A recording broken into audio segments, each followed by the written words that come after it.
আমার বাবা শিক্ষিত সরকারি চাকরে, মানুষের চোখে ভদ্র, সম্মানিত। কিন্তু ঘরের দরজা বন্ধ হলেই বদলে যেত তার রূপ। আমরা দু ভাই বোন জানালার কোণে দাঁড়িয়ে দেখতাম কিভাবে এক শিক্ষিত মানুষের মুখ বদলে যায় আগুনে। মা সামান্য কিছু বললেই বাবা চিৎকার করে উঠতেন, তুই আসলে একটা নষ্টা মহিলা, এই ঘরটা তোর জন্যই নষ্ট হচ্ছে, চুপ থাক, আমার সামনে কখনো মুখ খুলবি না। মায়ের চোখে আমি দেখতাম জল, আর বাবার চোখে দেখতাম অদ্ভুত রাগ। আমরা দু ভাই বোন ভয়ে ফেল করে তাকিয়ে থাকতাম, কিছু বলতে পারতাম না, শুধু নিঃশব্দে দাঁড়িয়ে থাকতাম।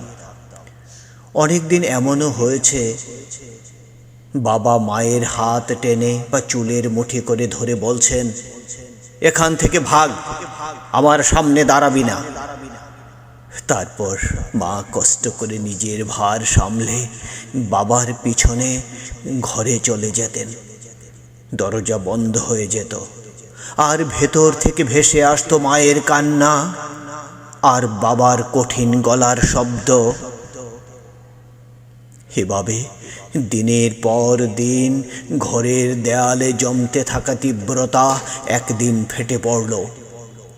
যেদিন জানতে পারলাম বাবা আরেকটি বিয়ে করেছেন, মা প্রথমে কিছু বলতে পারেননি, শুধু চুপচাপ বসেছিলেন।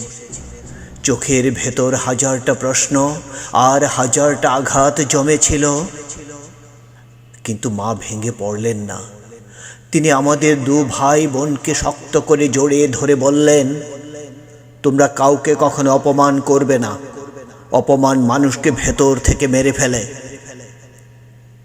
বাবার রাগ, বাবার অবহেলা, বাবার গালিগালাজ, এই সব কিছুর মাঝেও আমরা শিখেছি মায়ের কাছ থেকে সহ্য করার মধ্যেও শক্তি আছে।